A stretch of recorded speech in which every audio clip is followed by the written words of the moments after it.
یاد رکھو، حسد دل کو کالا کر دیتا ہے۔ زندگی میں کبھی کسی سے حسد نہ رکھو، حسد تمہیں اندھے کنویں میں پھینک دے گا۔ اس کا ہاتھ ہرگز مت تھامو۔ مخلوق خدا پر رحم کرنے سے دنیا اور آخرت میں سرفرازی حاصل ہوتی ہے۔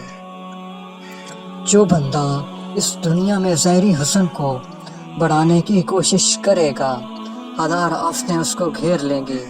لہٰذا دنیا کی خواہشات کو ترک کر دیں اور اللہ سے دوستی جوڑ لیں۔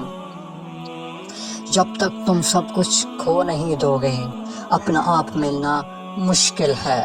سب کچھ کھو کر ہی اپنا آپ مل سکتا ہے۔ ڈر کی سوچ اور کشمکش سے باہر نکلو اور خاموشی میں زندہ رہو۔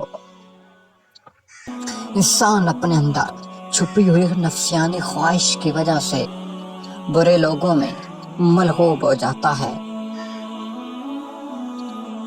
روٹی کھاتے وقت زبان دانتوں تلے آ جائے تو سمجھ جائیں تمہاری قسمت رنگ لانے والی ہے، تمہیں خوشیاں نصیب ہونے والی ہیں۔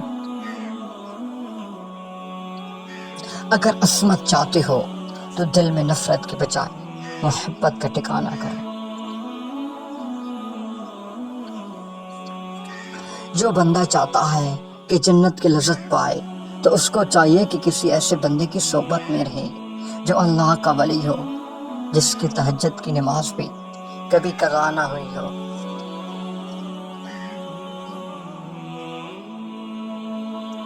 فلسفہ ذہین لوگوں کے احساس کمتری کی تخلیق کا نام ہے۔ وہ شک جس میں شک شبہ نہ ہو، بجائے خود ایک صداقت اور سچائی ہو۔